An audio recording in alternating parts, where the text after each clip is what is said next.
안녕하세요. 오늘 먼저 교재 219쪽 12장의 핵심 문제 확인하고 갈게요. 1번 그림은 세균과 바이러스를 기준으로 가에 따라 분류한 것이다 그랬는데 가에 해당하는 것으로 옳은 것만을 고른 것은 그랬죠. 먼저 보기 기억에서 핵산을 가지고 있는가. 핵산은 세균, 바이러스 할 것 없이 다 갖고 있죠. 바이러스도 핵산을 갖고 있습니다. 그리고 이제 바이러스의 종류에 따라서 DNA를 갖고 있는 것도 있고 RNA를 갖고 있는 것도 있고 세균은 DNA, RNA를 모두 갖고 있죠. 그래서 기억 틀렸고 니은 세포 구조로 되어 있는가 그랬는데 세균은 세포 구조이지만 바이러스는 세포 구조가 아니죠. 그래서 니은 맞고 그 다음에 디귿 숙주세포 없이도 증식할 수 있는가 그랬는데 바이러스는 숙주세포 내에서만 증식할 수 있죠. 하지만 세균은 스스로 증식할 수 있죠. 그래서 디귿도 되고요. 리을 후천성 면역결핍증후군을 일으키는 병원체는 HIV인데 이것은 바이러스죠. 그러니까 리을은 될 수가 없죠. 그래서 답은 리은과 디귿 3번. 2번 문제 다음 편은 사람 여러 가지 질병을 구분하여 나타낸 것이다 그랬는데 가는 난모양 적혈구 빈혈증, 낭성섬유증, 낭성섬유증을 우리 앞에서 낭포성 섬유증 이렇게 배운 적이 있을 겁니다. 그래서 가는 유전자 돌연변이죠. 유전병입니다. 그 다음에 나는 독감 바이러스에 한 것이죠. 후천성 면역결핍증후군 HIV 바이러스에 한 것이고 그래서 나의 질병은 그 병원체가 바이러스, 다는 결핵 화상풍이니까 세균에 의한 질병이죠. 그래서 보기 기억, 옳은 걸 고릅니다. 가의 질병은 염색체의 돌연변이에서 나타난다 그랬는데 염색체의 돌연변이 아니라 유전자 돌연변이죠.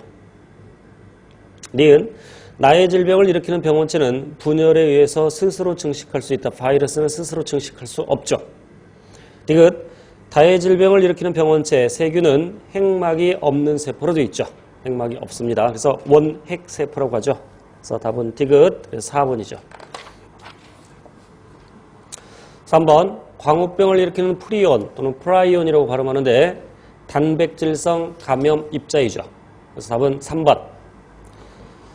4번 매우 중요한 내용인데 그림은 세균 X가 인체에 침입하였을 때 일어나는 방어작용 중 일부를 나타내는 것이다. 옳은 것만을 모두 고른 것 그랬는데 기억이 그러니까 세포 기억이 세균 X를 잡아먹죠. 식균작용이죠. 그래서 잡아먹은 다음에 세포 내부로 가져온 다음에 분해하죠. 어디서 분해할까? 리소좀과 결합해서 리소좀에서 분해가 일어나겠죠. 그래서 분해된 X의 조각을 세균의 조각을 자기 세포막에 표시를 합니다. 항원을 제시하는 거죠. 그러니까 더 구체적으로 기억은 항원 제시세포라고 할 수 있죠. 항원 제시세포 써놓으세요. 기억 밑에다가 항원 제시세포. 그리고 항원 제시세포의 종류도 기억하셔야 됩니다. 항원 제시세포로 작용할 수 있는 것은 이 세 가지 꼭 암기하셔야 돼요.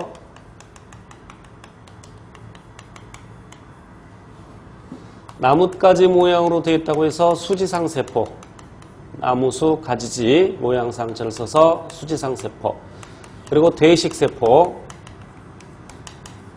그리고 B세포, B림프구라고도 하죠.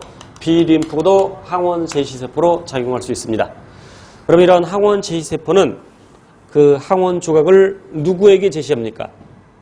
먼저 보조 T세포에게 제시하죠. 보조 T세포, 즉 보조 T림프구. 따라서 니은은 보조 T림프구. 그래서 니은 보조 T림프가 활성화되고 활성화된 니은, 활성화된 보조 T세포는 B세포와 T세포를 활성화시키는데 더 구체적으로 세포록성 T세포, 이 그림에서는 생략도 있습니다. 그래서 디귿은 B세포고 B세포가 보조 T세포의 도움을 받아서 분화되죠. 리을과 미음으로. 리을은 항체를 분비하는 형질세포, 그리고 미음은 기억세포, 더 구체적으로 기억 B세포죠. 자, 보기에서 옳은 걸 고르겠습니다. A. 니은은 보조 T세포인데 기억 항원지 세포가 제시한 항원을 인식한다. 맞죠? 예, 맞고요. B. 디귿은 식세포 작용을 한다 그랬는데 식세포 작용을 하는 것은 기억이죠. 항원지 세포.